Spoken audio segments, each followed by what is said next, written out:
Welcome to another thrilling episode of Explorers of the Lost Vaults, the podcast where we embark on a captivating journey through history, delving into the remarkable artifacts hidden within museums around the globe.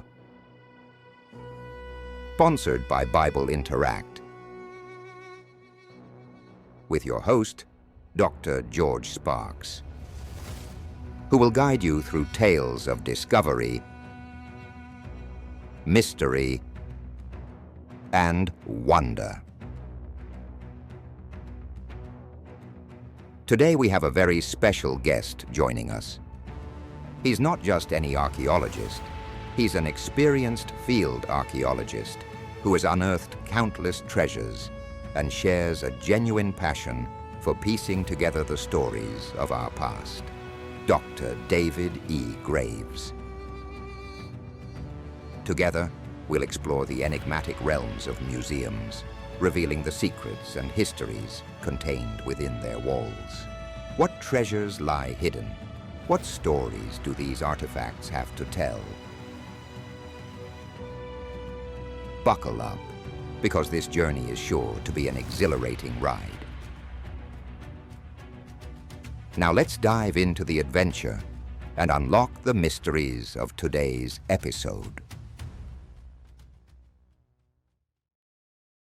Good day, everybody. My name is Dr. George Sparks, and my special guest, really I should call him by now, co-host, Dr. David Graves, who received his PhD in Aberdeen, Scotland.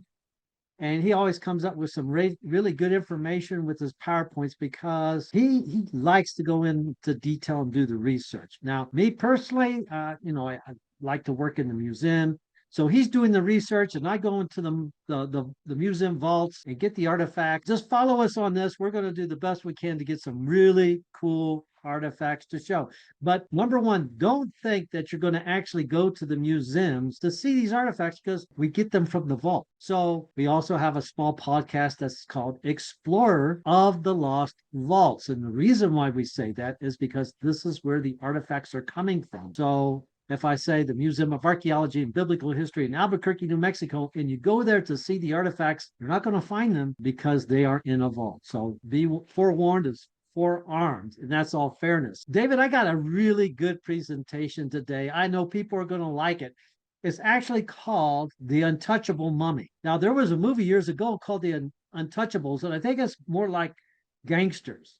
Now, they might have had gangsters in ancient Egypt. I think so, yes. However, this has got nothing to do with it. And I don't think anybody's heard of it. And if they have, be very few people have heard of it. Because at the time, or slightly after the time, this mummy was found, they had the excavations and the find of the 21st century, all right? And we're going to talk about that briefly.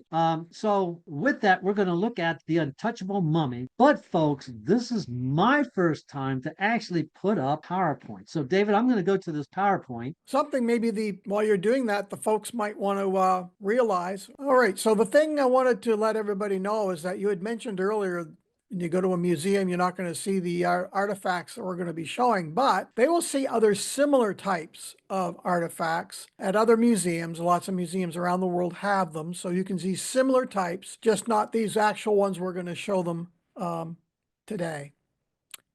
So, George, you take it over with your PowerPoint. Yes, if you can see it on your side, Yep. the slides, and then I got my notes up on a screen. So we're going to roll with this, and I know it's going to be fascinating. So this is the Untouchable Mummy. Also, it is called the Bashari Mummy. Sounds romantic, doesn't it? The Bashari Mummy. It's over 2,300 years old. It was discovered in the Valley of the Kings by, maybe people will know this name, Howard Carter in 1919. Now, it dates back to the Ptolemaic period, and when I say Ptolemaic, that's actually the Hellenistic period. Okay, so we're about the 3rd to 1st century BC. This was found, and it dates to the Ptolemaic 2nd to 3rd century BCE. The Bashari Mummy exemplifies the peak of mummification artistry and also sophistication. Now, there's a reason for this. The mummy was discovered, once again, in the Valley of the Kings near Luxor. So a little bit more detail. This discovery occurred 3 years before Howard Carter uncovered King Tutankhamun's tomb, which dated to the 18th dynasty or 1320 BC. So the mummy of King Tut is actually 1,000 years older than the Bashari mummy. So I don't want the time periods getting confused for people. All right. So when Howard Carter found the tomb of King Tutankhamun, it took, of course, precedence. And that became world renowned. And the Bashari mummy sat in solitude. So the mummy of King Tut, once again, is over 1,000 years older. So we got to keep our timelines in mind. All right. So it's going to date to what we call the 18th dynasty of Egypt, where the Bashari mummy is the Ptolemaic period or the Hellenistic period. Researchers have avoided unwrapping it for fear of unreputable damage because of the uniqueness in the technique used, which includes a fabric wrapping resembling on the face a pyramid base.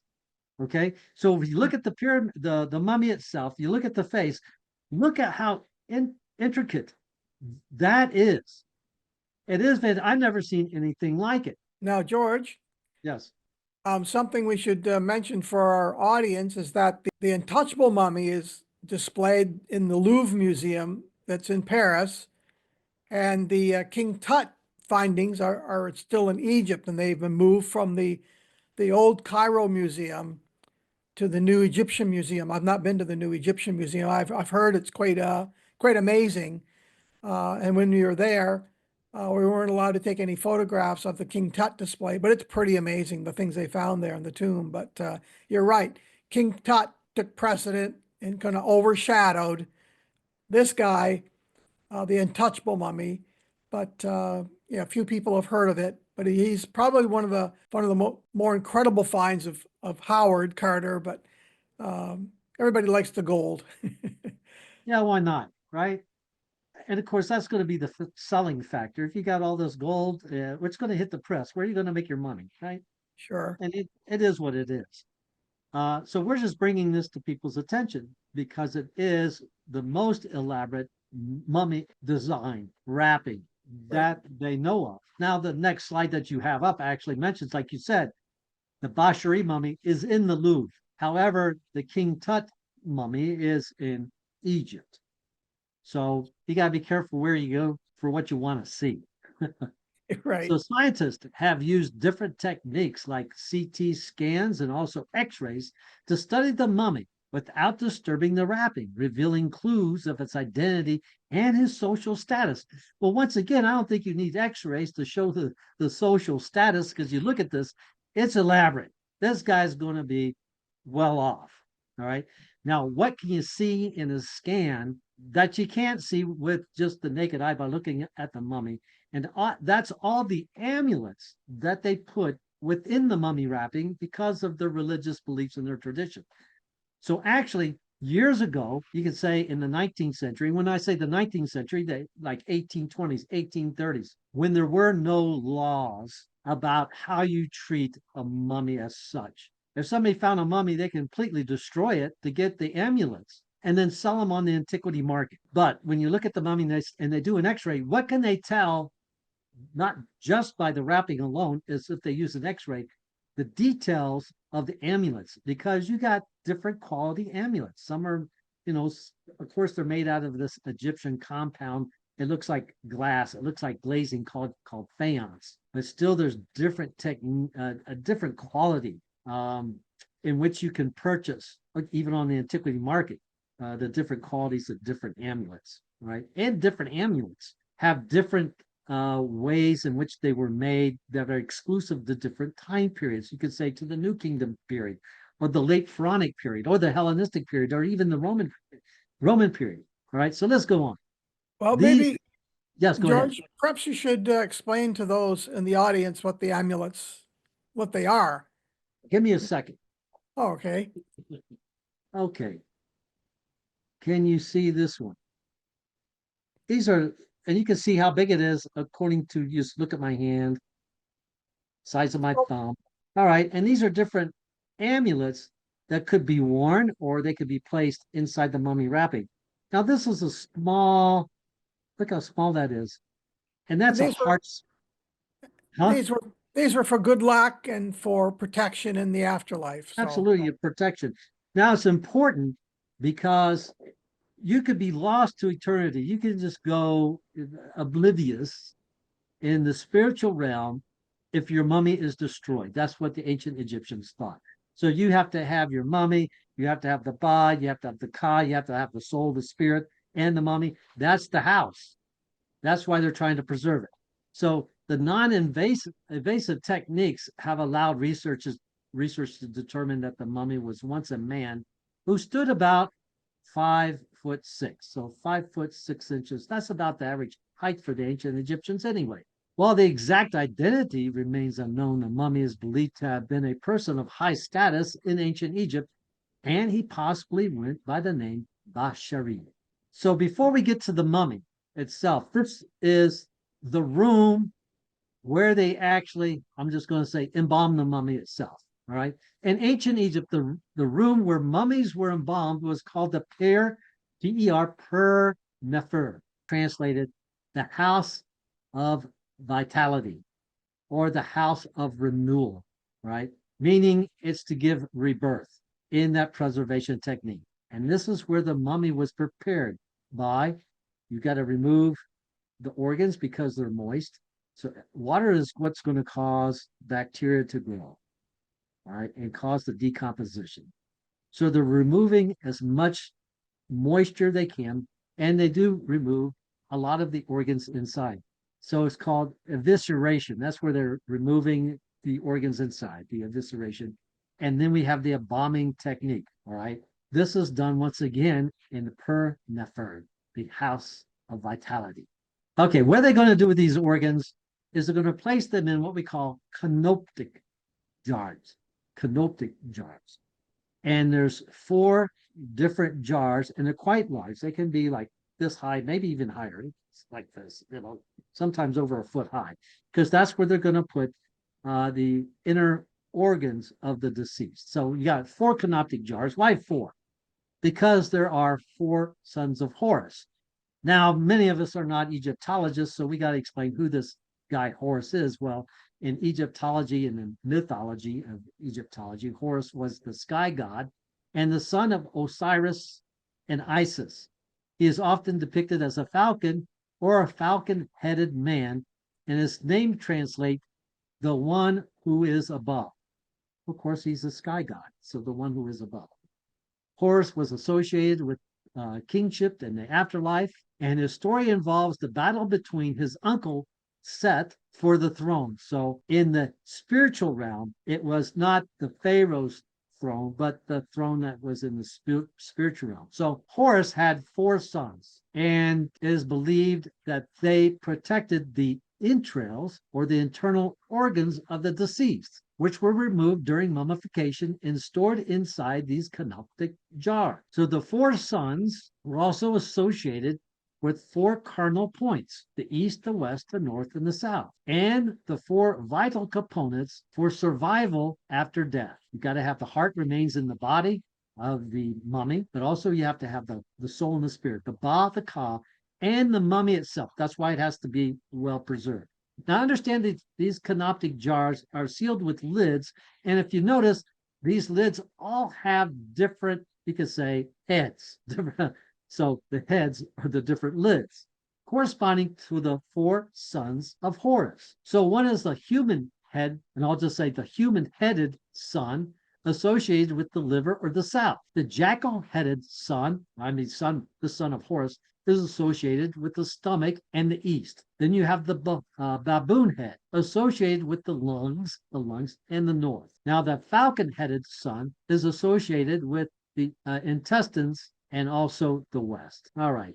Now, different canopic jars. The reason for we're showing 2 different. You gave me 2 different slides on these style of jars. Sometimes, let's say, in the antiquity market, they shouldn't be there, but sometimes they are. Okay. Or you can see them in museums. And different styles of canopic jars can represent different time periods. So you could say that the 18th dynasty might have a different style than the 19th dynasty in Egypt, and might have a different style than you might think of later on the Persian period or the Hellenistic, the Greek period. Why? Because these different cultures are influencing the Egyptian style in religion. Does that make sense? And because there's an influence, things can change. Okay, next we have what we call a ushabti box.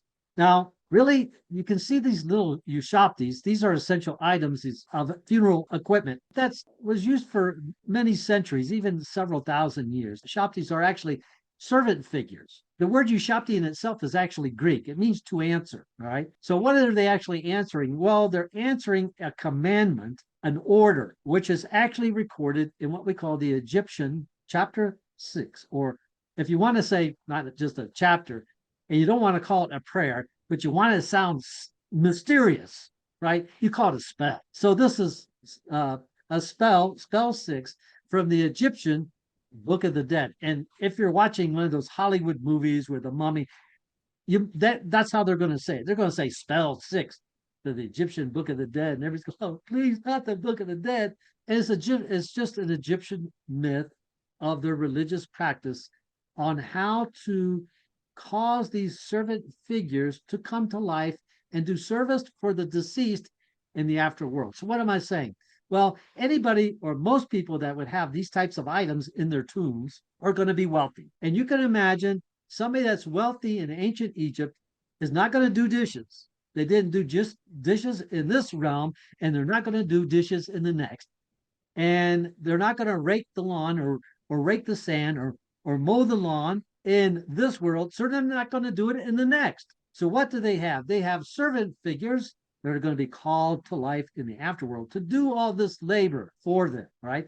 And there's going to be around 400. So at least over 360, but sometimes 400. Now, why do you have like 360? Because of each day of the year. You want a servant figure that's going to be ready to work each day of the year. But sometimes, David, these little servant figures get out of line. So why is there 400? Why do you have extra and above that? These are the overseers. You can't get away from an overseer even in the afterlife. So if you can say, hey, where's ushabti number 360? Well, he's out playing. No. Where is he? Let's go find him. It's his day to work. You have to have overseers. Now, let me show you an overseer. It's going to be a big ushabti. Look at the size of this guy. All right. Cool. Now, on the front of it, I don't know if you can tell. We'll have to take a picture of it. But on these other ushabtis, you can see hieroglyphs on the front. And in certain periods, you know, throughout the 18th dynasty, 19th dynasty, and such, some of the finer made ushabtis would have spell 6 from the Egyptian Book of the Dead on the ushabti. So you can say a priest could read that to call these ushabtis to life in the afterworld before the tomb is sealed. Make sense? Fun stuff? Right. Yeah, I need some of these for myself. I want to have a good time in the afterworld. I don't want to do no work, you know? So I think you've got a few kicking around the office there, don't you, George? yeah, I do, you know. So these do the labor for those in the afterlife, and they're used throughout the Egyptian time periods. It's just a really good idea. Here, David also includes, David made these nice slides. So here he actually states that over 400, for instance, could be found in a single tomb. So amulets, these little amulets that I showed you, like this one right here, they're some of the most common you can find from ancient Egypt. Why? Because there are thousands and thousands of mummies that were dismantled. I'm going to use the nice word, right? During the 19th century, so between 1820 and let's say 1890, because in the early 1820s to 1830s, when Champollion translated the Rosetta Stone, there was what we call the Egyptomania. You heard of WrestleMania. This is Egyptomania. So if you were wealthy, you would have in your house like cabinets, and they were called curiosity cabinets, cabinets of interest. And in those cabinets, they would have a selection of items from Egypt. So when people came over to their house, they could share these very interesting ancient items with the local residents that were invited. Okay. It's a bit like visiting George's house with Georgia Mania. And you all your Hey, collection. well, you know what? Now that you mentioned that, years ago, I had to repair an adult-size Egyptian sarcophagus. So it was actually in my living room, like for 6 months, an Egyptian sarcophagus. Some people have motorcycles, you have coffins. Well, you know, we do what we do, right? You do what you do. Here you see another different style of ushabtis. And the past one, I believe, was like from the New Kingdom period. Now, these could be from another, like, this could be the end of the New Kingdom, 18th and then 19th dynasty, so different dynasties. I've had some of these little blue ushabtis, but they went to museums, and they are very pretty, very attractive little ushabtis. Now, one example here is inscribed with a version of spell 6 from the Egyptian Book of the Dead. Now, you also notice, and I appreciate your research here, it's also called the Book of Coming Forth by Day, the Book Coming Forth by Day, or the Book of the Dead. Now, remember when we did that Jesus boat?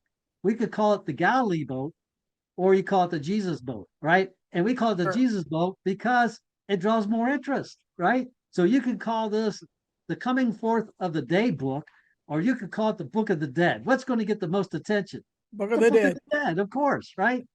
Now, on the front of the ushabti, okay, was the spell 6. And David, I'm surprised, but you actually found this spell and you put it in your notes. So I copied, I took it, right? No problem. Okay, I appreciate it. So I'm gonna, now don't get scared out there, because I'm gonna repeat the Egyptian prayer from spell 6, and we're gonna see what happens to this ushabti.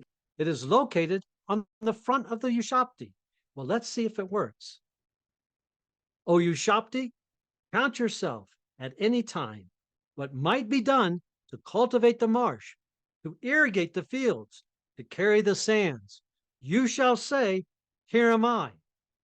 That doesn't seem to be working. I had a wonderful time bringing this information and sharing it with you today. David, thank you so much for your PowerPoint, because he did the PowerPoint, folks, and not me. I was busy getting the artifacts, and so everybody's doing their part to make this happen. Thank you for subscribing and for being a part. Be sure, if you would, if you got time and you're able to, support Bible Interact. And with that, everybody have a great day. Remember to like, subscribe, and ring that bell. And thank you for your time.